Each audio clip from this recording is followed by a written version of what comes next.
Goeiedag julle, ek hoop het gaan goed met elkeen van julle. En vandag se praatjie wat ek wil saam met julle hê is meer vir my 'n ding van net gehoorsaam wees. Die Here het iets op my hart gesit en ek wil dit werklik waar net met julle kom deel.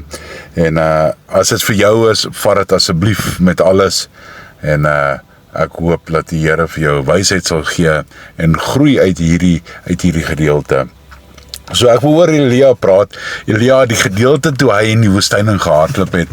Nou, ek weet nie hoeveel 1 Konings 19 het die Here vir Elia so erg gebruik, so goed gebruik, nee, hy het oorwinning gekry oor die Baal-profete. Nou, ek gaan nie presies in die ding ingaan nie, jy kan dit gaan lees en vir jouself gaan sin maak van die hele ding, maar die Here gebruik hom so dat hy oorwinning kry oor hierdie Jezebel, en ek sê nou Jezebel, want Isabel klink net vir my, die Afrikaanse gedeelte klink net nie vir my, Jezebel klink so rof. Die vrou stuur toe vir hom woord, luister die môre hierdie tyd, is jy dood? En hierdie is 'n trigger vir Elia, en hy gaan in 'n frenzy in, en dit laat hom hardloop in die woestyn, en hy wil weghardloop van dit wat die Here vir hom gegee het op daardie stadium. Nou net 'n groot oorwinning gekry deur die Here, deur die werke van die Here, en daar kom hierdie klein triggertjie en hy hardloop in die woestyn en wil weghardloop van alles af. En hy het 'n persoonlike ervaring uit, nee, gebeur hierdie soort van ding net as jy uitgeput is, nee.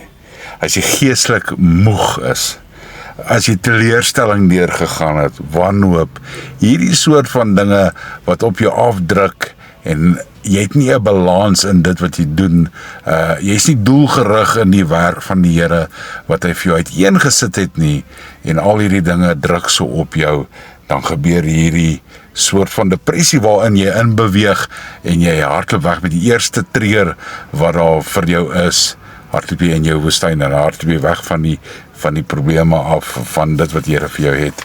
Maar is in hierdie gedeelte waar jy voel jy wil weghardloop, voel of alles te veel is vir jou, wil ek jy moet vashou in dit wat Romeine 8 vers 28 sê, waar die Here sê, maar alles wat ek vir jou doen, wil ek ten goeie vir jou laat uitwerk.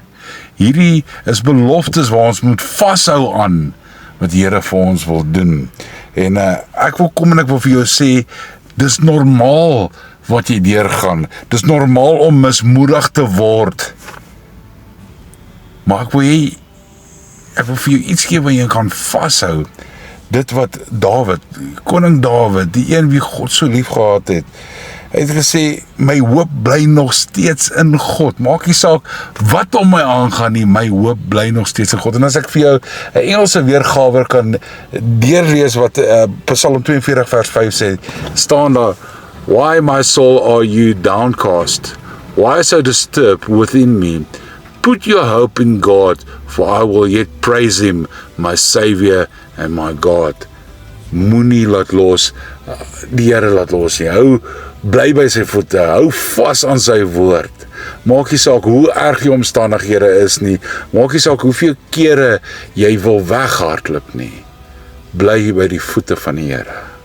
Raak stil, hoor wat hy vir jou wil hê. Ek hoop hierdie woord beteken vir jou iets, en ek hoop dit bemoedig jou om aan te gaan, en om te vertrou in die doelgerigte plan wat hy vir jou het. Mag jy een awesome dag hê. Shalom.